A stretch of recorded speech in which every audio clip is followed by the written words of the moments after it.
जय माँ इंद्राक्षी, जय माँ अम्बे।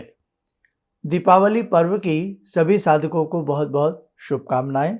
इंद्राक्षी धाम में हम सभी साधकों का बहुत बहुत स्वागत करते हैं।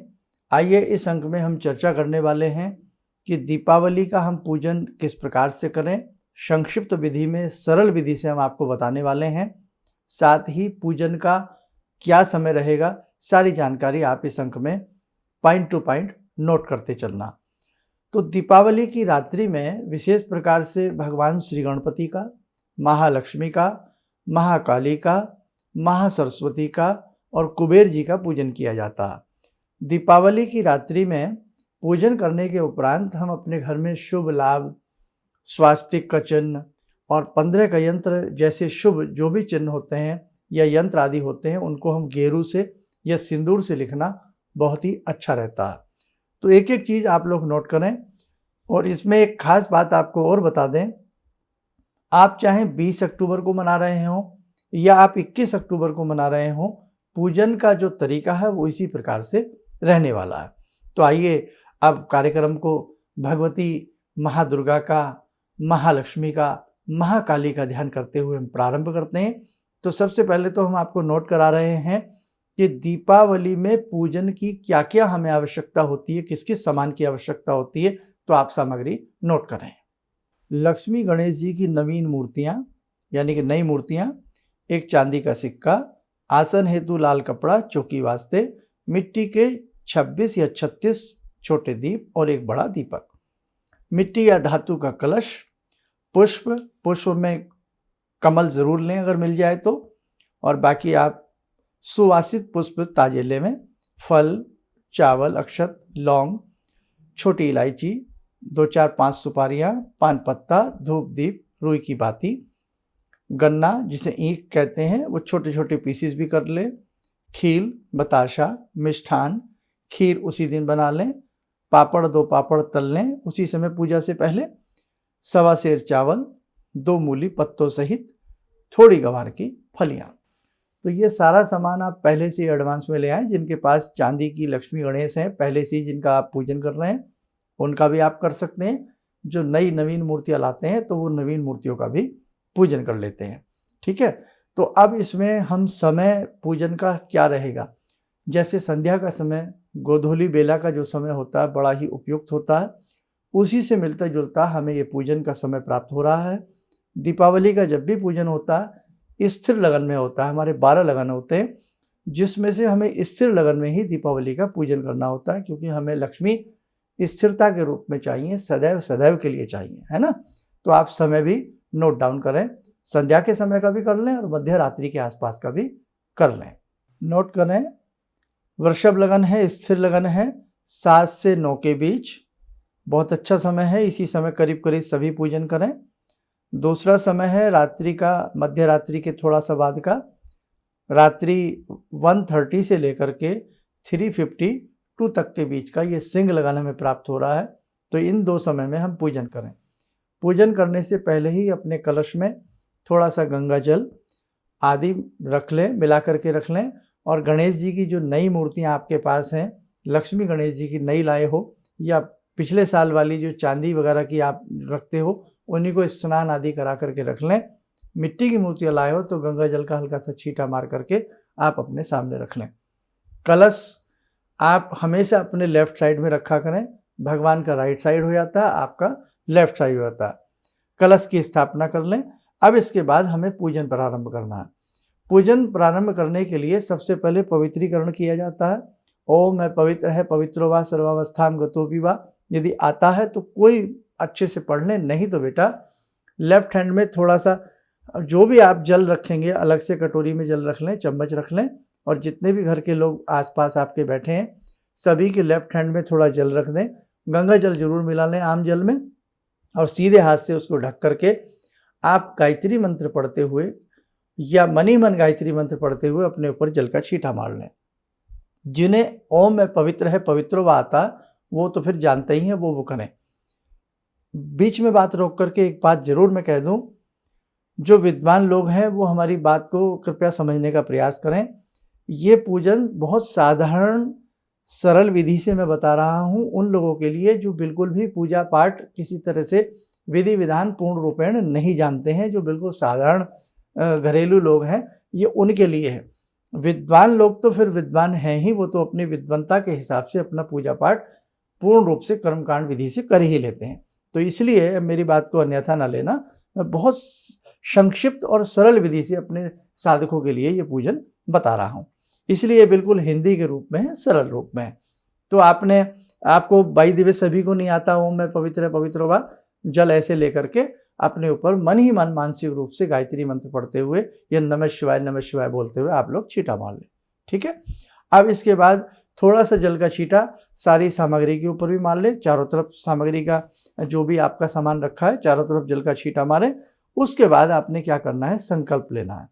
आप चम्मच में जल ले लें, उसमें थोड़ा सा चावल के 1-2 दाने डाल लें और संकल्प में आपको मानसिक रूप से यही विचार करना है कि आज इस दीपावली की संध्या के समय मैं इस लगन में, कौन सा लगन है अगर 7 से 9 करते हैं आप, वृषभ लगन, मैं वृषभ लगन में अपने परिवार भाई बंधुओं के संग या अपने परिवार के संग हे महालक्ष्मी, हे महासरस्वती, हे महाकाली, हे भगवान कुबेर, आपका पूजन कर रहा हूँ। और ये आज अमुक तिथि है, तिथि सबको मालूम ही है कि ये अमुक तिथि है और ये हमारे सबके नाम है। और हे भगवती, आप हमसे सदा सदा के लिए प्रसन्न रहें, अपना स्थिर निवास हमारे घर में बना करके रखें, वो जल किसी अन्य कटोरी में छोड़ दें। ये साधारण तरीका बताया। और जिन्हें संकल्प का तौर तरीका आता है कि भाई ऐसे नाम, ऐसे अमुक तिथि, अमुक महीना, कार्तिक मासे, कृष्ण पक्षे, अमावस्या तिथो, जिन्हें आता है वो फिर उसी प्रकार से संकल्प ले लें। इसके बाद पुनः हाथ साफ करके हल्का सा जल का छींटा मार के आप अपनी ज्योति प्रज्वलित कर लें। पूरी रात के लिए अखंड ज्योत लगाना चाहते हैं तो आप अखंड ज्योत की व्यवस्था कर लें। और अखंड ज्योत करेंगे तो उसके नीचे थोड़ा सा वही जैसे नवरात्र में हमने बताया था कि अष्टदल बना करके बीच में थोड़ा सा फूल चावल रख करके फिर उसके ऊपर ज्योत को स्थापित करके ज्योत को प्रज्वलित कर लें। पूजन के समय ज्योत जलानी है तो आप प्रतिदिन की जो घर में ज्योत, आपके घर में जो भी ये पीतल आदि की जो जलाते हैं उसको आप प्रज्वलित कर लीजिएगा। ज्योत प्रज्वलित करने के उपरांत एक दूसरे के मस्तक के ऊपर मंत्र आता है तो मंत्र के साथ, नहीं तो वैसे ही मानसिक रूप से भगवान का ध्यान करते हुए, ओम का उच्चारण करते हुए एक दूसरे के मस्तक पर लाल तिलक लगा दें और दाहिने हाथ में कलावा बांध दें। अब इसमें ध्यान रखें, जो अनमैरिड हैं उनके दाहिने हाथ पर कलावा बांधा जाता है और जो शादीशुदा हैं उनके लेफ्ट हैंड में। महिलाओं की बात कर रहे हैं, महिलाएं जो शादीशुदा हैं, ध्यान रखें उनके लेफ्ट हैंड में कलावा बनता है। और जो महिलाएं अविवाहित हैं, जो बच्चियां अविवाहित हैं, उनके सीधे हाथ में। बाकी पुरुषों के सभी के सीधे हाथ में ही कलावा बांधा जाता है। अब बहुत सारी बातें हो जाती हैं बताने के लिए, इसलिए कार्यक्रम लंबा हो जाता है थोड़ा। अब ये आप करने के बाद फिर पुनः थोड़ा सा जल से छींटा मार करके भगवान को प्रणाम करें और जो आपने दीप जलाया था उस दीप को भी थोड़ा सा फूल चावल तिलक आदि लगा करके उनको प्रणाम कर लें। इसके बाद आपने कलश पूजन करना है। कलश के लिए एक नारियल ले आइए, पहले से ही नारियल शायद अपने इसमें बोला नहीं है, एक नारियल भी रख लें या कलश के ऊपर कटोरी में चावल भर करके भी रखे जाते हैं, कुछ लोग उसमें गणपति बनाकर भी रखते हैं, आप अपने अपने हिसाब से देखें। कलश में थोड़ा सा हल्दी डाल दें, थोड़ा गंगा जल डाल दें, थोड़ा सा पुष्प डाल दें, थोड़ा चावल डाल दें, थोड़ा मिष्ठान डाल दें, धूप दीप का इशारा कर दें। ये मैं साधारण बता रहा हूँ आपको। उसके ऊपर वो फिर नारियल आप उसके कलश के ऊपर रख करके ओम कलश देवताभ्यो नमः धूपम दीपम पुष्पम आदि समर्पयामि करके उनको कलश देवता को प्रणाम कर लें। साधारण विधि है बहुत ज़्यादा। इसके बाद हमने क्या करना है, कलश का पूजन करने के बाद फिर भगवान गणपति का पूजन करते हैं। एक कटोरी में भगवान श्री गणपति का ध्यान करते हुए, क्योंकि विघ्न विनाशक भगवान गणपति हैं, अभी जो नवीन मूर्तियाँ मिट्टी की लाए हो उनका अभी पूजन नहीं करना है। अभी हम भगवान आदि गणपति का पूजन कर रहे हैं, जो गणपति सभी के घर में विराजते हैं, विघ्न विनाशक हैं। तो भगवान श्री गजानन का ध्यान करते हुए एक आधा कोई उनका श्लोक मंत्र आता, वक्रतुंड महाकाय सूर्यकोटि संप्रभ निर्विघ्नं कुरु मे देव सर्वकार्येषु सर्वदा, कुछ भी आपको ऐसा आता है बोल करके भगवान श्री गणपति का पूजन कर लें और उसी कटोरी में भगवान के नाम से पंचोपचार पूजन कर लें। जैसे थोड़ा तिलक लगा दें, चावल छोड़ दें, पुष्प छोड़ दें, धूप दीप का इशारा कर दें, कोई मिष्ठान चढ़ा दें। ये पंचोपचार भगवान श्री गणपति का पूजन हो गया। मन ही मन भगवान गजानन का ध्यान करके स्वस्ति वाचन भी यहाँ पर पढ़ा जा सकता है जिन्हें आता है। यहाँ तक हम गणपति के पूजन तक पहुँचे। अब गणपति पूजन करने के बाद हमें नवग्रहों का पूजन करना है। नवग्रहों के लिए एक प्लेट में, तस्तरी में 9 बिंदियाँ लगा लें। 9 ग्रह होते हैं तो 9 बिंदियाँ लगा लें, या पान के पत्ते के ऊपर 9 बिंदी लगा करके किसी प्लेट तस्तरी में रख लें, और एक कटोरी में पहले से ही काफ़ी संख्या में थोड़े से फूल खोल लें, चाहे वो गेंदा के हों चाहे गुलाब के हों, और थोड़े उसमें चावल मिक्स कर लें, थोड़ा सा उसमें सिंदूर या तिलक लगाने वाला जो चंदन होता है वो उसमें मिक्स करके रख लें। भगवान सूर्य का ध्यान करें, ओम सूर्य देवताभ्यो नमः, फूल चावल चढ़ा दें। एक व्यक्ति करता रहे पूरे परिवार के नाम से, ऐसे ही ओम चंद्राय नमः, ओम मंगलाय नमः, ओम बुधाय नमः, ओम गुरुवे नमः, ठीक है। ऐसे ही करते हुए ओम शुक्राय नमः, ओम शनय नमः, ओम राहेव नमः, ओम केतवे नमः बोल करके श्लोक आता है तो पढ़ लें। ओम ब्रह्मा मुरारी स्पांतकारी भानु शशि भूमि सूतो बुधश्य गुरुश्च शुक्र शनि राहु केतव, आता है तो पढ़ लें, नहीं तो बेटा आपने सभी को अपने सरल हिंदी में सभी का नाम लेकर के ओम सूर्य शनि राहु आदि केतु हमसे प्रसन्न रहें और हमारी इस संक्षिप्त साधारण पूजा को हे नवग्रह देव आप इसे स्वीकार करें। बस ये आपने नवग्रह पूजन कर लिया। अब हम नवीन मूर्तियों का पूजन करेंगे। जो नवीन मिट्टी की मूर्ति आप लाए हो उनको सदैव नीचे की तरफ से कपड़ा या 3 तार, उनको जो हाथ में बांधने वाली मोली होती है ना, वो 3 तार 3 बार उसको लपेट देना चाहिए। गणेश जी को भी और लक्ष्मी जी को भी। हमेशा ध्यान रखना, गणेश जी के राइट साइड में लक्ष्मी जी विराजमान की जाती हैं। और जब आप पुरानी मूर्तियां तो सुबह ही पूजन में से उठा दी जाती हैं या शाम को नमस्कार करके उनको उठा दीजिएगा दीपावली पूजन से पहले ही, और नई मूर्तियों के नीचे थोड़ा सा गुलाब के फूल की पंक्तियां रख के फिर दोनों मूर्तियां अपने सामने जहां भी आप रखना चाहें उन्हें रख सकते हैं। और अब हमें जो नवीन गणपति की मूर्ति आई है उनका पूजन करना है। षोडशोपचार पूजन करने का प्रयास रखें। हमारे सभी साधक जानते होंगे, एक कटोरी में गणेश जी का ध्यान करते हुए उस कटोरी में बैठने के लिए आसन दिया जाता है। सबसे पहले आसन के नाम पे पुष्प चढ़ाइए। आसनम समर्पयामि, पाद्यम समर्पयामि, अर्घ्यम समर्पयामि, आचमनम समर्पयामि, यहाँ तक जल ही चढ़ाना है ना। सबसे पहले पुष्प चढ़ाए आसन के लिए, आसनम समर्पयामि, पाद्यम समर्पयामि, अर्घ्यम समर्पयामि, आचमनम समर्पयामि, स्नानम समर्पयामि, मोली का टुकड़ा दे दे, वस्त्रम समर्पयामि, यज्ञोपवीत दे दे, यज्ञोपवीतम समर्पयामि। अब चंदन लगा दीजिए गणेश जी की मूर्ति को, चंदनस्य विलेपयामि, चावल चढ़ा दीजिए, अक्षतान समर्पयामि, सुंदर सा फूल चढ़ाइए, पुष्पाणि समर्पयामि, धूपम दर्श्यामि, दीपम दृश्यामि, धूपम आग्रपयामि, धूप दीप का इशारा कर दीजिएगा। अब आप मिष्ठान में, नैवेद्य में मीठा चढ़ावे, नैवेद्यम निवेदयामि, उसी कटोरी में नैवेद्यम निवेदयामि, कोई मीठा लड्डू, ड्राई फ्रूट जो भी आप चढ़ाना चाहें वहाँ चढ़ाएं। फिर एक पान का पत्ता और उसमें एक सुपारी रख के उसको मोड़ लेते हैं, लौंग उसमें फंसा करके उसको बना लेते हैं, नहीं तो फिर एक पान का पत्ता सुपारी ले लें। तांबुल पूंगी फलानी समर्पयामि, वो उनको चढ़ा दीजिएगा। कोई ऋतु फल, सेब, केला चढ़ाना चाहें, ऋतु फलानी समर्पयामि उनको चढ़ा दीजिएगा। उसके बाद थोड़ा सा चावल ले लें, द्रव दक्षिणाम समर्पयामि उनको चढ़ा दीजिएगा। और उसके बाद फिर पुनः चावल ले में सर्वा अभावे अक्षतान समर्पयामि चढ़ा दीजिएगा। जो भी मैं कोई चीज़ ना चढ़ा पाई हूँ, पाया हूँ, भूल गया हूँ, अभाव रह गया हो, उसके अभाव में हे भगवान गजानन, हे भगवान गणपति, ये आप इसे स्वीकार करें। तो ये षोडशोपचार पूजन होता है। 16 प्रकार के द्रव्य चढ़ाए जाते हैं। और ऐसा भी आपसे नहीं आता है तो वही सब धूप दीप फल फूल अपने साधारण तरीके से भगवान गजानन को चढ़ाइएगा, तिलक आदि उनको लगाइएगा। परिवार में सबको थोड़ा थोड़ा फूल चावल ले लें, एक व्यक्ति उन सबसे इकट्ठा करके ऐसा भाव करके कि मानो गणपति के अंदर सजीवता आ रही हो, मानो एक एक अंग उनका प्राण प्रतिष्ठित हो रहा हो, इस भाव के साथ फूल चावल लेकर के वो फूल चावल उनके चरणों में श्री गणेशाय नमः बोलते हुए चढ़ा दीजिए। नहीं तो फिर अलग से पूजन विधान अलग है कि उसमें अंगों की पूजा होती है, वो आप इतना नहीं कर पाएंगे। बस ये जैसा मैंने बताया, उनके भाव से भगवान गणपति को भजिए, भाव से भगवान प्रकट होते हैं, भाव से भगवान प्रसन्न होते हैं। बस आप भाव से, अब हमने ये गणपति का पूजन कर लिया है ना। अब ऐसे ही सेम जैसे हमने गणपति का पूजन किया है, जैसे गणपति का पूजन किया, ठीक उसी प्रकार से महालक्ष्मी का पूजन करेंगे।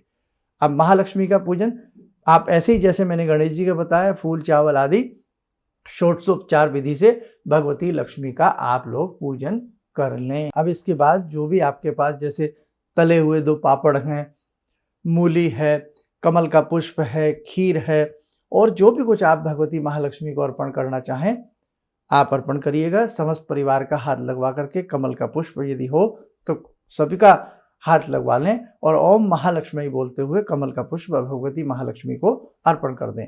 उसी प्रकार से पुनः हाथ में फूल चावल लेकर के ऐसा मन में भाव लाएं कि भगवती महालक्ष्मी चैतन्य हो रही हैं, प्राण प्रतिष्ठित हो रही हैं और हे जगत जननी जगदम्बा आप सदा सदा के लिए हमारे घर में स्थिर वास करें, हमारे दुख दलिद्दर हमेशा के लिए आपकी कृपा से दूर हो जाएं।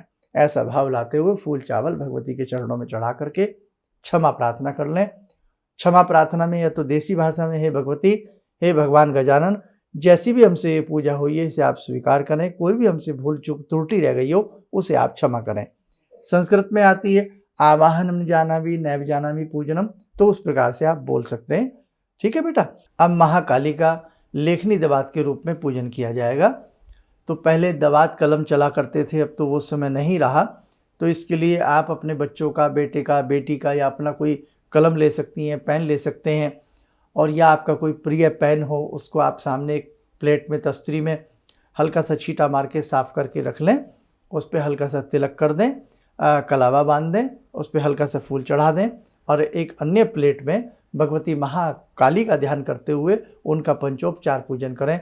जैसे चावल चढ़ाना, तिलक लगाना, फूल चढ़ाना, धूप दीप का इशारा करना और कोई मीठा ड्राई फ्रूट या कोई मिष्ठान चढ़ा करके महाकाली का ध्यान करते हुए ओम क्रीम क्रीम क्रीम 11 बार बोल करके उनको प्रणाम कर लें। ये महाकाली का पूजन हुआ। इसके बाद अब महासरस्वती का पूजन होगा। महासरस्वती के पूजन के लिए आपका कोई नोटबुक हो, डायरी हो, हिसाब किताब की कोई बही बना रखी हो, खाता बना रखा हो या हमारे व्यापारी बंधु हों वो अपने बही खाते को उस समय वहाँ रखें, उनको प्रणाम करें, हल्का सा गंगा जल का छींटा दें में और हल्दी से या कुमकुम से या केसर से किसी भी चीज़ से उस पर स्वास्तिक बना दें, शुभ लाभ लिख दें और मनी मन ओम सरस्वती नमः, ओम सरस्वती नमः बोलते हुए एक प्लेट में, एक कटोरी में भगवती सरस्वती का ध्यान करते हुए उनका पूजन करें। उसी प्रकार से जैसे थोड़ा सा चावल चढ़ा दिया, फूल चढ़ा दिया, तिलक लगा दिया, धूप दीप का इशारा कर दिया, ड्राई फ्रूट या कोई फल आदि, मिष्ठान आदि चढ़ा करके ओम महासरस्वती नमः बोल दीजिएगा। 11 बार बोल दीजिएगा या 7 बार बोल दीजिएगा। ये सरल विधि से आपकी जो बही है, बही खाता भगवती सरस्वती की कृपा रहेगी। आप हिसाब किताब में परिपूर्ण रहेंगे और विद्वान रहेंगे। या बच्चों की कोई गणित की पुस्तक ली जा सकती है, बच्चों की कोई साइंस की, कॉमर्स की, मैथ्स की कोई बुक भी हम वहाँ पर उस समय रख सकते हैं। उस पर भी हम हल्का सा हल्दी का तिलक या केसर का तिलक लगा करके भगवती सरस्वती को ध्यान करते हुए प्रणाम कर सकते हैं। ये हुआ महासरस्वती का पूजन। अब इसमें किया जाता है कुबेर जी का पूजन। अब कुबेर जी के लिए या तो एक घर का व्यक्ति उठ करके चला जाए, जहाँ आपका गल्ला लॉकर तिजोरी हो, वहाँ थोड़ी सी धूप बत्ती जला करके ले जाए, वहाँ उसमें स्वास्तिक का चिन्ह बना दे, शुभ लाभ लिख दे और या फिर आप किसी उसमें ही अपना कोई ऐसा कोई सामान रखते हो तो उसको उस समय पूजा के घर के आसपास भी रखा जा सकता है। उसका उसमें हल्का सा शुभ लाभ लिख दें, स्वास्तिक बना दें, फूल चावल चढ़ा दें, ओम कुबेराय नमः बोलते हुए एक प्लेट तस्तरीले में ओम कुबेर का स्मरण करते हुए कि हे कुबेर महाराज आपकी बहुत ज़रूरत है, हे भगवान शिव के सखा, हे भगवान कुबेर, हे कुबेरपति, हे धनपति, आपकी कृपा से मेरे घर में आपका वास हो और मुझे किसी भी प्रकार से धन धान्य की कमी ना रहे। एक प्लेट में, एक कटोरी में उसी प्रकार से फूल चावल चढ़ा करके कुबेर जी का पूजन कर लीजिएगा। और बाद में अगर आपका गल्ला लॉकर तिजोरी कहीं दूर है तो बाद में फिर वहाँ स्वास्तिक बना सकते हैं, पूजन के बाद भी कर सकते हैं, आरती के बाद भी कर सकते हैं और वहाँ शुभ लाभ लेकर करके धूप दीप दे करके कुछ देर के लिए गूगल आदि की ध्वनि ऐसी रात्रियों में देनी चाहिए। अब ये हमारा कुबेर का जी का भी पूजन हो गया। अब जो हमने दीप लिए हैं, 5 दीप देसी घी के अलग से जलते हैं, छोटी दीपावली में भी और बड़ी दीपावली जिसकी हम बात कर रहे हैं उसमें भी। 5 दीपक के लिए आप क्या करें, वो दीपक अभी एक साइड में रख लें, उनमें से ज़्यादा करें, एक दीप आप देसी घी का जला लें। और यदि आपने 26 दिए लिए हैं या 36 दिए लिए हैं तो सभी दीपक जलाने की एक साथ आवश्यकता नहीं है। एक बड़ा दीपक, प्रधान दीपक ग्राम देवता, नगर देवता के नाम से जलता है, क्षेत्रपाल के नाम से जलता है, जो रात भर उसी स्थान पर प्रज्वलित रहता है। उसको बाद में हिसाब से कहीं भी आप रख सकते हैं। उसके चारों तरफ फिलहाल 11 दिए जला लीजिएगा, और आपका मन करता है तो 26 दिए भी जला सकते हैं। आपके पास जगह पर्याप्त है, बैठने की कोई दिक्कत नहीं है, तो 26-36 दिए भी प्रज्वलित किए जा सकते हैं। नहीं तो स्टार्टिंग में कुछ कम ही दिए जला लो, एक बड़ा दिया जला लो, एक देसी घी का दिया जला लो। जलाने के बाद जो ये दीप मालिका आपकी पूजन की बनी है, इनको प्रणाम करें, और प्रणाम करने के उपरांत सभी के हाथ में फूल, चावल, खील, बताशा देवें, धान का लावा देवें। ओम दीप मालिकाई नमः, ओम दीप मालिकाई नमः, या ओम दीपावल्यै नमः, ऐसा भी आप बोल सकते हैं। बोल करके फूल, चावल जो दीपक जलाए हैं उनके आसपास आप अर्पण कर दीजिएगा। तो ये आपके सभी दीपकों का पूजन हो गया। बाकी सभी घर के मेंबर जितने भी हैं, सभी के हाथ में खील, बताशा दे करके आप गणेश जी की प्रतिमा, राम जी की प्रतिमा, सबको थोड़ा थोड़ा सा चढ़ा करके आप लोग उनको प्रणाम कर लीजिएगा। अब इसको करने के उपरांत हमें क्या करना होता है, अब यहाँ पर तो हम दीपावली पूजन में ही रहते हैं। इसके बाद पूजन करने के बाद आप लक्ष्मी जी के पाठ, स्तोत्र कर सकते हैं, लक्ष्मी जी के विशिष्ट मंत्र कर सकते हैं। इसके बाद जो हमने धनवर्षा पोटली बताई थी, जिन्होंने धनवर्षा पोटली बनानी है उसके लिए हमारा एक अलग से कार्यक्रम है, ध्यान से सुन लेना। वो धनवर्षा पोटली वर्ष भर के लिए बहुत शुभ रहती है। वो आप दीपावली पूजन करने के बाद आराम से बना सकते हैं। ये सारा पूजन अगर आप आराम से भी करेंगे, 1-1.25 घंटे में सारा काम बहुत प्यार से आपका हो जाएगा। अब आपको क्या करना है कि दीपावली सारा आपका पूजन हो गया है, अब लक्ष्मी जी की आरती। बहुत लोगों का ऐसा मत है कि दीपावली की रात्रि में लक्ष्मी जी की आरती घंटा शंख बजा करके नहीं करनी चाहिए। ये बिल्कुल भ्रम है, ये मिथ्या है। हम हर पूजन में आरती को प्रधानता देते हैं, इसलिए बेटा बिल्कुल दिमाग से ऐसा निकाल दें। बहुत लोग वहम डालने वाले नाना भांति के वहम डालते हैं। तो हम अच्छे से अपना शंख बजावें, अच्छे से अपनी घंटी को बजाते हुए भगवती महालक्ष्मी की आरती करें। ओम जय लक्ष्मी माता। आरती खड़े होकर के कर लें। इस स्थान बहुत थोड़ा हो तो 1-2 व्यक्ति खड़े हो जाएं। जो बुज़ुर्ग वगैरह हैं, नहीं उठ पाते हैं, तो वो अपने मोढ़े पे, अपनी पटड़ी पे या नीचे आसन पर आराम से बैठे रहें। शुरू में हमने इसमें लाल कपड़ा भी लिखवाया था, तो वो चौकी पर बिछा करके अपनी मूर्तियाँ सब अच्छे से स्थापित आप उसमें कर सकते हैं। और भगवती को जो भी सामग्री आप चढ़ाना चाहें, जो भी आप अपना मन हो, वो सब चीज़ें वहाँ आराम से चढ़ा सकते हैं। कुछ लोग सोने की चीज़ें चढ़ाते हैं, सोने की नथ चढ़ाते हैं, चांदी की पायजेब चढ़ाते हैं। बाद में घर की जो बहू बेटियाँ होती हैं वो उनको दे देते हैं। अच्छा भी लगता है, अगर भगवान ने समर्थता दी है तो हमें ऐसा भी जरूर करना चाहिए। ठीक है। इसके बाद हमने लक्ष्मी जी की आरती आदि कर ली, और आरती आदि करने के बाद अब हमें क्या करना है कि हमें पुनः पुष्पांजलि सभी देवी देवताओं को देनी है। लक्ष्मी जी को, गणेश जी को, कुबेर जी के, सभी के नाम से हाथ में फूल चावल ले लें और सभी को दे दें। और बाकी यदि आपको लगता है संकुचित जगह है तो सभी के हाथ से अपने हाथ में लेकर के एक व्यक्ति जो मेन पूजन कर रहा है वो अपने हाथ से सभी को थोड़ा थोड़ा चढ़ा करके प्रणाम करे। अब क्षमा प्रार्थना करनी है कि हे प्रभु, हे भगवती महालक्ष्मी, हे भगवान गणपति, कुबेर, महाकाली, महालक्ष्मी, महासरस्वती, परम पूज्य गुरुदेव, कोई भी हमसे पूजा पाठ करते समय भूल चूक रह गई हो तो आप हमें क्षमा करें। गुरुदेव के निमित्त भी सबसे पहले जब आपने संकल्प आदि लिया था ना, तो उसके बाद भी आप गुरुदेव को भी सूक्ष्म रूप में धूप दीप फल फूल आदि चढ़ा करके अपने अपने गुरुओं का पूजन जरूर कर लें। गुरु बिन ज्ञान नहीं, गुरु बिन आज्ञा नहीं। तो इसलिए आप कर सकते हैं। गुरु की आज्ञा मिल गई तो हमारे समस्त प्रकार के पूजन अच्छे हो जाते हैं। थोड़ा बहुत सारी चीज़ें मैं भी ना भूल जाऊँ बीच बीच में, इसलिए सोचने का भी प्रयास करता हूँ। तो कुछ रुक भी जाए, कुछ छूट भी जाए, तो उसके लिए आप एक काम करना, जो नए साधक हैं, पुरानों को तो मालूम है, जो नए साधक हैं, हमारा प्रतिदिन हमारे नाम से और इंद्राक्षी धाम के नाम से 2 चैनल हैं, फेसबुक पेज भी है। प्रतिदिन सुबह 7 बजे कार्यक्रम आता है। तो दीपावली की सुबह, छोटी दीपावली में भी, बड़ी दीपावली में भी आप हमारे कार्यक्रम देख लेना, उससे भी आपको बहुत मदद मिल जाएगी।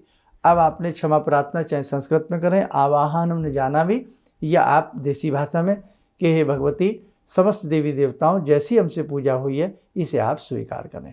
एक व्यक्ति वहीं बैठा रहे जिसने पूजन किया। अब जो आपके 5 दीप देसी घी के थे, एक आपने जलाया। जो जला हुआ दीप था वो तुलसी माता में या अपने रसोई घर में अन्नपूर्णा के नाम से रख दीजिएगा। 4 दीपक देसी घी के और बचे, उस दीपक को आप क्या करें, तुलसी पर रखें, घर के मध्य स्थान पर जिसे ब्रह्म स्थान कहा जाता है यदि है तो, या तो वहाँ या छत पर रखाएं। 2 दिए मंदिर जरूर लेके जाएं, 4-5 दिए सरसों के तेल के एक्स्ट्रा लेके चले जाएं, एक व्यक्ति मंदिर चला जाए। या आप अकेले हैं तो फिर आपको हिम्मत करनी पड़ेगी, अगर आसपास आप मंदिर जाना चाहते हैं तो दिया पीपल पे, राम जी को, हनुमान जी को और आसपास अपने दिए सब अच्छे से दियालियाँ लगाइएगा, प्रणाम करके लगाइएगा। 2-4-5 दिए अपने घर में सारे सजा करके, चाहे आप मंदिर थोड़ा रुक के भी चले जाना, अपने घर में तुलसी पे देसी घी का दीपक, घर के ब्रह्म स्थान पे देसी घी का दीपक, रसोई में देसी घी का दीपक और एक अपने भंडार में, एक आधी जगह 5 दीपक चाहे आप अपने घर में भी लगा सकते हैं।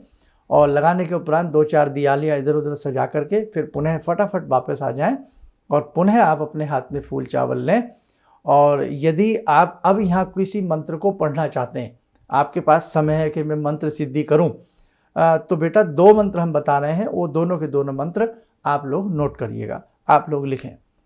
पहला मंत्र ओम श्रीम श्रई नमः, नोट करें, ओम श्रीम श्रई नमः। इस मंत्र की 1 माला, 3 माला, 5 माला तक की जा सकती हैं।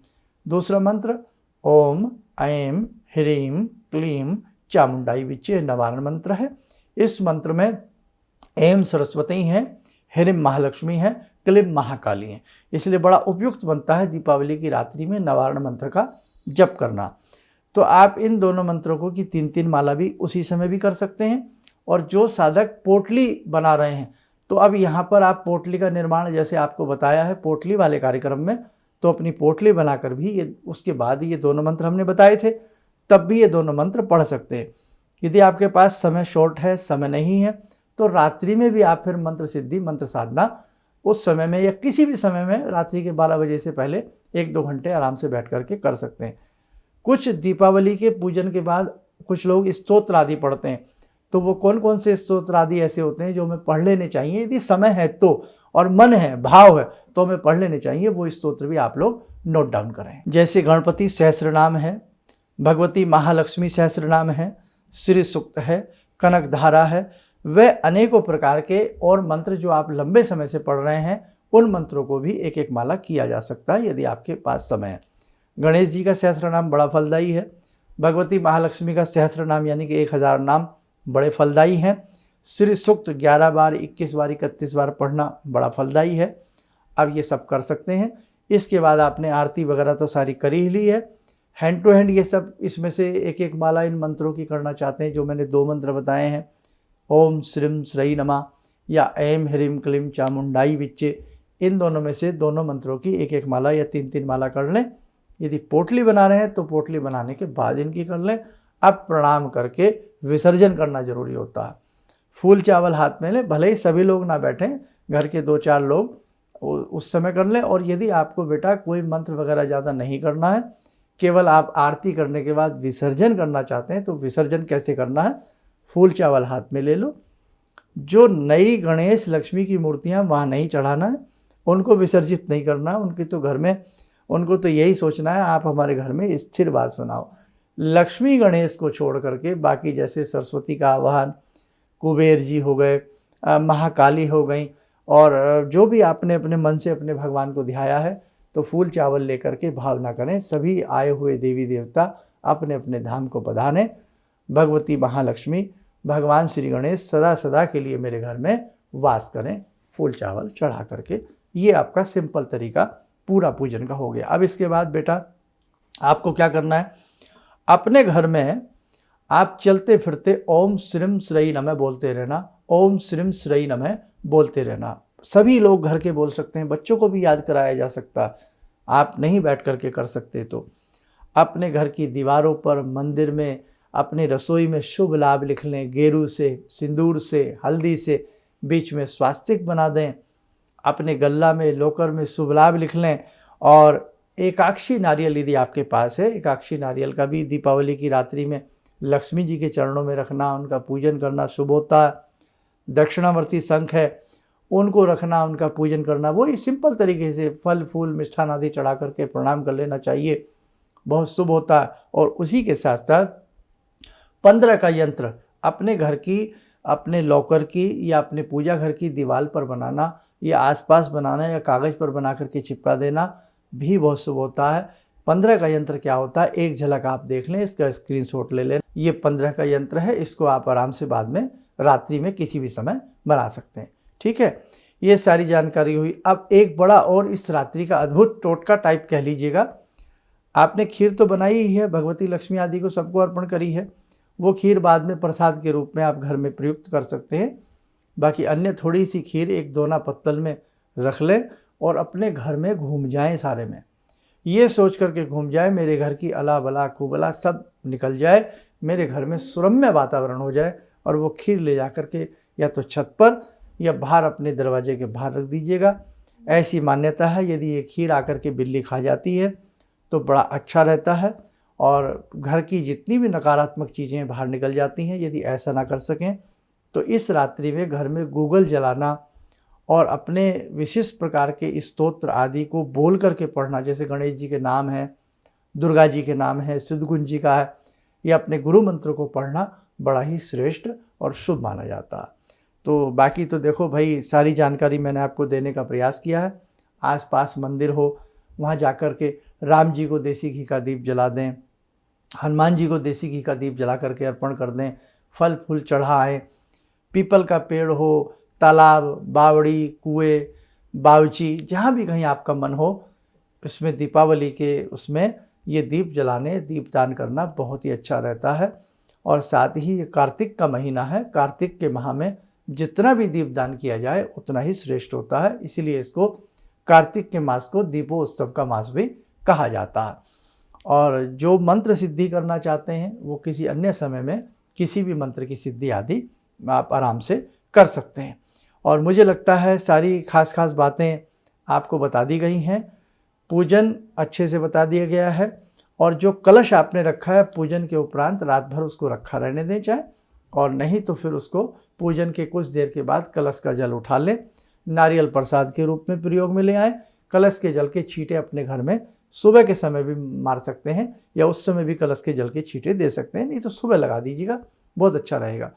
जितने भी आपने यत्र तत्र दीप जलाए हैं, सुबह तड़के जल्दी उठा जाता है, उन दीपकों को छलनी में किसी चीज़ में इकट्ठा कर लिया जाता है। समस्त सामग्री जो फूल चावल आदि चढ़े हुए हैं वो सब इकट्ठे कर लिए जाते हैं, और किसी शुद्ध स्थल पर, किसी जंगल आदि एरिया में जा कर के उनको वहाँ रख दिया जाता है, या भूमि में खड्डा करके उनको गाड़ दिया जाता है। ठीक है, और जो भी प्रसाद है, कोई ड्राई फ्रूट है भगवान को चढ़ाया हुआ, केला है, खीर है, पापड़ है, मूली है और 1.25 सेर चावल है, ये सब हम अपने घर में प्रयोग प्रसाद के रूप में कर सकते हैं। चावल हम किसी बहू बेटी को भी दे सकते हैं, किसी ज़रूरतमंद को भी दे सकते हैं, नहीं तो उन चावलों को उबाल करके पक्षियों को भी डाला जा सकता है। ओके, बाकी प्रतिदिन का बेटा कार्यक्रम देखते रहिएगा। अब मुझे भी ध्यान नहीं है कितनी बातें आपसे मैं इस कार्यक्रम में कर चुका हूँ, और कुछ रह गया हो तो उसके लिए मैं क्षमा का प्रार्थी हूँ। चलिए, चलते चलते मैं आपसे यही कहूँगा कि बहुत शुभता के साथ अपनी दीपावली को मनाएं, बहुत प्रेम से अपनी दीपावली को मनाएं। जेब में पैसे कम भी होना तो भाव से, प्यार से, मन से अपने भगवान को भजें, और वो अपने आप सबकी जेब को मजबूत करेंगे। भगवती लक्ष्मी की आप पूजा कर रहे हैं, अपने आप आपके घर में भगवती लक्ष्मी स्थिरता के रूप में वास करेंगी। तो ध्यान रखना, कोई भी तीज त्यौहार फेस्टिवल हो उसमें हमें अपने भाव सुंदर रखने चाहिए, भाव से अपनी पूजा करनी चाहिए, और हमारी पूजा और हमारे भाव ही भगवान तक पहुंचते हैं, भगवान हमारे भाव से ही प्रसन्न होते हैं। ठीक है, चलिए, आप सबको पुनः दीपावली की बहुत बहुत शुभकामनाएं और बहुत बहुत प्रेम। आप सभी स्वस्थ रहें, सुखी रहें। इन्हीं शुभकामनाओं के साथ हम अपनी वाणी को विराम देते हैं। जय जय अम्बे। भगवान से जुड़ो, और भगवान को से जुड़ने का जरिया आपने बताया, बहुत अच्छा लगा, बहुत धन्यवाद। और सनातन धर्म को जिंदा रखने के लिए आप जो प्रयास कर रहे हैं बहुत सराहनीय है। हम लोग को मौका मिला है, हम लोग भाग्यशाली हैं जो आपके करीब आने का हम लोग को मौका मिला है।